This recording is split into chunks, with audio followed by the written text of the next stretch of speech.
Married people, what do you miss about being single? I got married to Laura about 5 years ago. We met in college, dated for a few years, and after graduation decided to tie the knot. It's been good, stable, predictable, loving. But there are things I didn't realize I'd miss about being single until they were gone. Before Laura, I had complete control over my time. Weekends weren't planned around anyone else's schedule. I could wake up at noon, eat cereal for dinner, spend an entire Saturday binge-watching shows without feeling guilty. My apartment, small and cluttered, was mine in a way I didn't appreciate at the time. If I wanted to leave my clothes on the floor or let dishes pile up, that was entirely my choice. Nobody judged me. Nobody asked me to compromise. I missed that freedom more than I expected. Not the irresponsible kind of freedom necessarily, but the simple autonomy of making decisions without needing to check in. Now, even small things, like picking a movie, deciding on dinner, or choosing a weekend plan, require negotiation. Laura and I are good at it. We communicate, we compromise, but sometimes I still think wistfully about those nights when I could just do whatever I wanted without explanation. Traveling alone was another thing I didn't realize I'd miss. Before marriage, I could decide to book a last-minute trip to Edinburgh for a long weekend, or drive 3 hours to the coast just because it was sunny. No packing for two, no coordinating time off, no compromises on destinations or timing.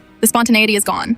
Not permanently, of course, but gone in the way that made life feel reckless and exciting in small doses. I don't mean reckless in a bad sense, just the way a Saturday could turn into a random adventure without planning or permission. I also miss the solitude of my own thoughts. Being single gave me a kind of mental space I didn't know I valued until it disappeared. On long walks home from work or quiet evenings alone, I could ruminate, plan, or just exist without anyone else's presence shaping my mind. Now, Laura and I share space constantly. Even when we're not interacting directly, the awareness of another person being there changes the way I think, the way I move through the day. I cherish it, but it's different. There's also the way friendships worked when I was single. I could call a friend at 9 p.m. and say, "Let's meet at the pub," and it wasn't complicated. Everyone was free in the same way I was. Now, coordinating time with friends is more like coordinating a military operation. Laura's schedule, my work hours, friends' commitments. The flexibility I took for granted is gone, and I miss it sometimes. Not that my social life is worse, it's just slower, more deliberate. Financially, I miss the simplicity too. Before marriage, I had a clear understanding of my money, what I earned, what I spent, what I saved. Now, our finances are intertwined, which has huge benefits and a sense of security, but also means that every purchase comes with a layer of consideration. I can't just spend $200 on a gadget without factoring in bills, shared goals, and Laura's thoughts. It's responsible,